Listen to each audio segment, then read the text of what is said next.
kung totoo talagang sinasabi mo at naniniwala ang Pilipino sa iyo at dapat ikaw maging presidente, bakit sa huli ka sa rating? Secretary Mar, your name was mentioned.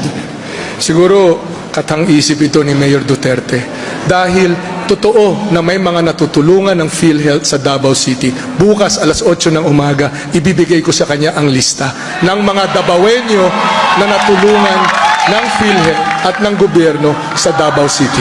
Mayor. I do not believe you. You have made so many promises in your term in the government. On lahat, halos wala kayong nag-ibigay sa tao. Puro daldal, puro announcement, puro lahat.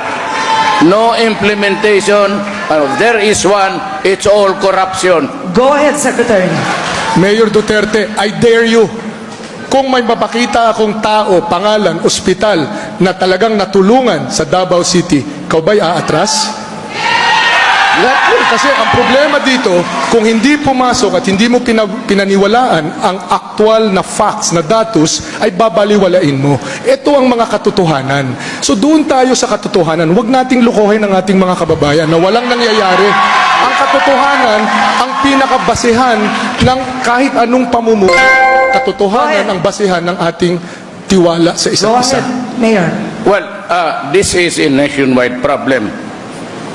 Pati Davao, nililang na nila. The people of the Philippines are listening. Is this guy telling the truth? So baliktad, ito. Pinalitan na naman, binago na. No, ito na naman. Ito yung style ni Mayor Duterte. Kaya wag natin, sa mga kabataan, wag natin tularan ito. Ang importante dito, Mayor Duterte may sasabihin.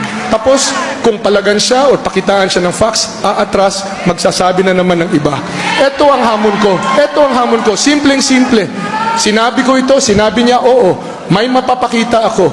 Aktual, naka-video ng mga tao na natulungan ng PhilHealth sa Davao City. Libo-libo po yan. Sinabi niya, aatras siya. Tingnan natin kung tutuparin niya ang sinabi niya. Alam mo, ma'am, nakikinig ang buong Pilipinas sa gobyerno araw-araw. Si Secretary Robas naman hindi nagpapaiwan.